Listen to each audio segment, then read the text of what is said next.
L'atelier Rita, qui êtes-vous? Alors l'atelier Rita, c'est à la base moi, donc Valentine Guichardaz. C'est un atelier qui a été, que j'ai monté il y a 3 ans maintenant, puisque c'était en 2016. Ça a coïncidé avec le projet du centre d'hébergement d'urgence d'Ivry. C'était une coïncidence parce que j'étais en train de monter la société à ce moment-là. Qu'est-ce qu'une architecture épidermique et bienveillante? Une architecture bienveillante, c'est une architecture qui considère l'usage en premier. Alors il y en a beaucoup des architectures qui considèrent l'usage en premier. Je pense pas être spécifiquement singulière sur ce point. Mais c'est une architecture qui laisse aussi des espaces d'appropriation, qui laisse la possibilité de se projeter dans un bâtiment, de se l'approprier, de pouvoir en faire ce qu'on a envie en fait. Voilà, l'utiliser comme on veut. Comment construire pour des populations fragiles et quelles dispositions doivent être prises en compte? Alors ça c'est un vrai sujet parce que c'était un sujet que je connaissais finalement assez peu, bien qu'ayant travaillé sur des sujets de logements sociaux, parce que c'est des choses qui m'intéressent spécifiquement. C'est aussi des populations fragilisées d'une certaine manière. Là en l'occurrence sur le sujet d'Ivry, c'était un sujet un peu nouveau parce que c'était des populations à la fois fragilisées mais qui avaient aussi une culture d'habiter qui était, que je ne connaissais pas forcément et qui est diverse aussi, c'est-à-dire qu'on ne construit pas de la même manière, on n'habite pas de la même manière en Afghanistan ou au Soudan, en Érythrée.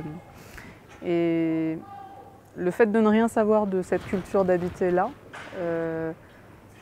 finalement ça m'a poussé à chercher un peu l'essentiel, à chercher un peu comment on pouvait rendre le plus neutre possible les espaces pour que chacun puisse se les approprier et habiter à sa manière. Donc ça a été ça pour moi dans un premier temps. Et donc finalement, la structure d'un village, c'est relativement partagé. Donc c'est ce qu'on a choisi d'installer pour passer toujours d'introversion à des espaces plus publics, plus de partage, etc. Donc l'introversion c'est le chez soi et puis on passe de manière graduelle sur ça. Et il y a une chose que j'imaginais pas forcément, c'était qu'il y avait des gens qui étaient fragilisés par leur parcours migratoire, mais qui portent aussi avec eux un certain nombre de sujets psychiques, psychiatriques. Et ça, en construisant, quand on a fait le projet, je ne l'imaginais pas forcément. Et du coup, ça, spatialement, ça occasionne un certain nombre de modifications ou de manières d'habiter qui sont différentes aussi. Parce que c'est des gens qui ont besoin de faire cocon, qui ont besoin... Typiquement, le bon exemple, c'est que j'ai voulu les fenêtres les plus grandes possibles pour que les gens voient le plus de lumière possible de chez eux. Parce que c'est quelque chose qui m'importe beaucoup à moi. Après, on se projette toujours. Mais un certain nombre de gens qui se sont retrouvés projetés comme ça sans avoir d'espace où dormir à eux, etc. C'est des gens qui ont plutôt besoin de s'enfermer chez eux pour pouvoir refaire cocon, se recentrer sur eux. Et ça fait partie je pense des réflexes normaux humains, mais aussi c'est amplifié par les gens qui ont aussi des soucis psychiatriques, psychiques, qui sont liés au parcours migratoire. Pourquoi avoir invoqué l'architecture vernaculaire de la yourte pour le centre d'hébergement d'Ivry-sur-Seine? Alors la yourte, c'était... comment ça s'est passé la yourte? C'était presque une sorte de résolution d'équation. C'était presque un peu mathématique. On était en août 2016 et il y avait une volonté de la part d'Emmaüs d'affirmer des formes singulières au centre du dispositif. C'était une volonté aussi que j'avais, donc c'était quelque chose d'assez partagé. Et on ne savait pas, dans le temps imparti, c'est-à-dire qu'on avait 4 mois pour construire, est-ce qu'on pouvait se mettre à modéliser des choses qui allaient être construites ensuite à l'unité, qui allaient être très compliquées en études, etc. Assez rapidement, on s'est dit non, on n'aura pas le temps, donc il faut trouver des solutions un peu qu'on va pouvoir appliquer facilement. Donc typiquement des chapiteaux, des structures gonflables. Et puis donc on s'est renseigné sur les chapiteaux, puis moi ça me plaisait pas parce qu'il y avait un apport de lumière qui était très contraint, et puis parce que c'était beaucoup trop, ça renvoyait beaucoup trop à l'image d'une tente et je voulais que ce soit un peu plus cosy que ça quand même, un un peu plus chouette que c'est une simple tente avec juste voilà. Et finalement, à un moment, on s'est dit, je me suis dit, et finalement, pourquoi pas des yourtes? Parce que c'est bien isolé, c'est rond, ça machin, puis ça évoque quelque chose du voyage, un peu du nomadisme, du multiculturalisme, voilà. Donc c'était plutôt une image positive que ça renvoyait. Et donc voilà, ça a été comme ça, on s'est dit ok, c'est possible, y a des gens qui savent le faire dans le temps imparti et du coup ça sera ça. Voilà. La réponse contemporaine de l'architecture de nos villes est-elle adaptée aux mouvements migratoires et démographiques? La réponse contemporaine à l'accueil, tu veux dire? Non, non, clairement non.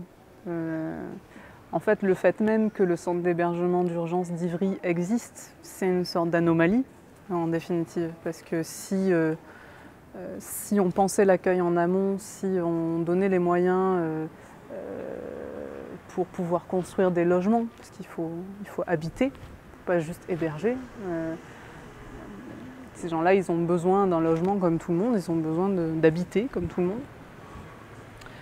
Donc, si on pensait ça en amont, si on avait un peu de feedback sur ces questions et un peu de courage politique pour pouvoir l'imposer, il n'y aurait pas cette réponse humanitaire, on va dire. C'est pas normal. Voilà. Est-ce que l'architecture des premières œuvres influence-t-elle le reste? Sachant que ce chantier a été un des premiers de votre agence. Non, c'est un parcours, ça vient d'avant. Ce qui influence le reste, c'est ce qui influence tout, c'est ce qu'on est. Et en fait, le premier chantier, moi j'ai eu un peu de chance parce que j'ai pu faire ce premier chantier sur typiquement quelque chose qui m'intéresse, typiquement quelque chose qui me tient à cœur et pour lequel j'avais un engagement aussi citoyen et qui m'a permis de développer une architecture qui spécifiquement m'intéresse. Donc oui, j'espère que ça va influencer ensuite le reste parce que c'est ça qui me plaît, mais le coup est parti de plus loin. Voilà. Quels conseils donnez-vous aux étudiants en architecture et aux jeunes diplômés? Je leur dirais peut-être je ne veux pas être donneuse de leçons ou quoi que ce soit. Je sais que c'est très compliqué l'architecture et les chemins sont divers et ils sont tous intéressants. Mais simplement dans tous ces chemins et dans toutes ces voies qu'on peut prendre, je pense que ce qui est important c'est de tenir des engagements. Tenir ce à quoi on tient, qui nous importe. Voilà, quel que soit l'engagement d'ailleurs, on peut être passionné par le sport et développer l'architecture en fonction de ça. Mais en tout cas, être dans ses baskets, quoi, pas à côté. Ça, c'est important.